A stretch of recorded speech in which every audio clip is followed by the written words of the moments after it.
अस्सलाम वालेकुम, welcome to my kitchen. मैं हूं निम्रा और आप देख रहे हैं निम्राज किचन। आज मैं आपके लिए बहुत ही ज़बरदस्त सी रेसिपी लेकर आई हूं जो आजकल बहुत ही वायरल हो रही है, तो मैंने सोचा कि मैं भी ट्राई कर लूं।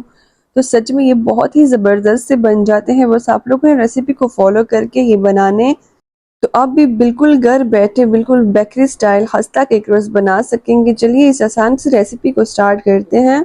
तो सबसे पहले एक बाउल में हम लोग ऐड करेंगे एक अंडा। 1/3 कप मैं ले रही हूँ शुगर पाउडर। शुगर पाउडर मैंने खुद घर में बनाया था, जूसर में डाल के इसको पीस लें, अच्छे से शुगर पाउडर बन जाता है आपका। तो अब हम लोगों ने इसको विस्क की मदद से मिक्स करना है। अगर आप लोग चम्मच की मदद से मिक्स करना चाहते हैं तो आप लोग कर सकते हैं। तो इसके बाद अब हम लोग डालेंगे 3-4 ड्रॉप्स वनीला एसेंस के। इसकी भी बहुत ही अच्छी सी खुशबू आती है और अंडे का जो सारा स्मेल है वो सारा ख़त्म हो जाता है। तो हम लोगों ने इसको अच्छे से मिक्स कर लेना है इस तरह से। तो अब हम लोग डालते हैं ऑयल। तो 1/3 कप ही मैंने ऑयल लिया है, जिस कप से मैंने चीनी नापी थी उस कप से ही मैं ऑयल डाल रही हूँ। तो इनको भी हम लोगों ने अच्छे से मिक्स कर लेना है इस तरह से। तो अब इसके बाद हम लोग डालते हैं 1/2 कप मैदा और 1 टीस्पून ही मैं डाल रही हूँ बेकिंग पाउडर। और हाँ, मैदे को आप लोग पहले अच्छे से छान लें, उसके बाद ही इस्तेमाल करें। मैंने पहले अच्छे से छान लिया था। तो अब इनको भी हम लोगों ने अच्छे से मिक्स कर लेना है इस तरह से। और अगर आप लोगों को इसका ये जो बैटर है ये ज़्यादा थिक लग रहा है तो आप लोग थोड़ा सा 2 टेबलस्पून दूध भी डाल सकते हैं। रूम टेम्परेचर का होना चाहिए। चुटकी भर हम लोगों ने नमक डाला है बिल्कुल।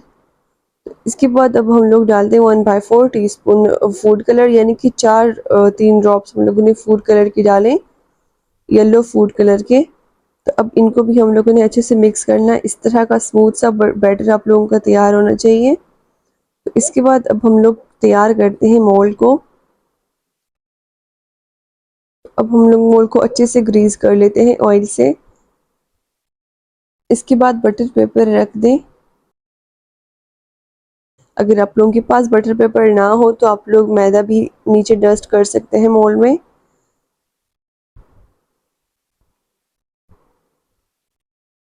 इसके ऊपर भी थोड़ा सा ऑयल ब्रश कर लें। तो इसके बाद अब हम लोग बैटर डाल लेते हैं।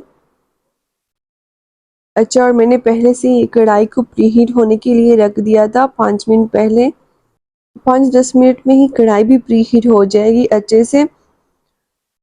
अच्छा, अब थोड़ा सा बैटर आप लोग इस तरह साइड्स पे भी लगा लें ताकि जो केक हमारा बेक हो फिर अच्छे से इक्वल फॉर्म में वो आ जाए ऊपर।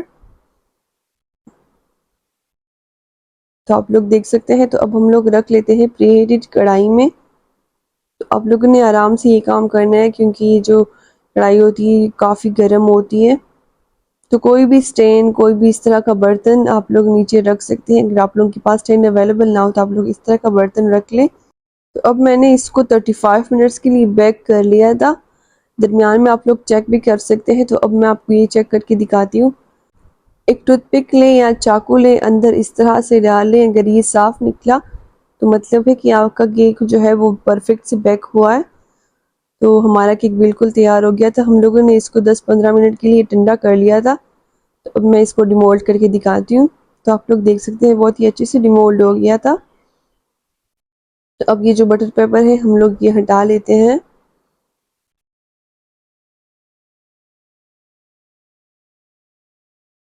तो चलिए अब हम लोग अपनी मर्ज़ी की केक रस बनाते हैं।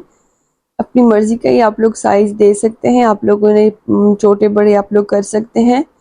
लेकिन मैं इस तरह से काट रही हूँ, आप लोग देख सकते हैं।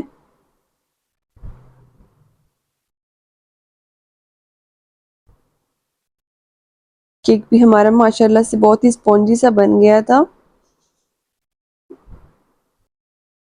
आप लोग खुद ही देख ले, बहुत ही माशाल्लाह से स्पॉन्जी केक हमारा बन गया था। तो अब हम लोग इसके केक रस बनाते हैं। तो केक रस बनाने के लिए एक थाली लें, सिंपल सी जो भी थाली प्लेट हो आप लोग ले लें। उसमें ये केक रस इस तरह से रख दें। हमने इसको फिर से बेक करना है। तो अब हम उसी प्रीहीट कढ़ाई में हम लोग ये भी रख लेते हैं। तो अब आप लोगों ने इसको 15 से 10 मिनट के लिए ही बेक करना है एक साइड से। फिर उसके बाद आप लोगों ने साइड चेंज कर लेने हैं। और जो फ्लेम है आप लोगों ने वही फ्लेम रखना है जो हम लोगों ने केक बेक करते हुए रखा था। तो 15 मिनट हो गए हैं, अब हम लोग इसकी साइड चेंज कर लेते हैं।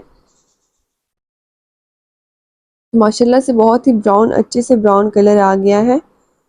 दूसरे साइड से भी हम लोगों ने इस तरह से ही बेक करना है।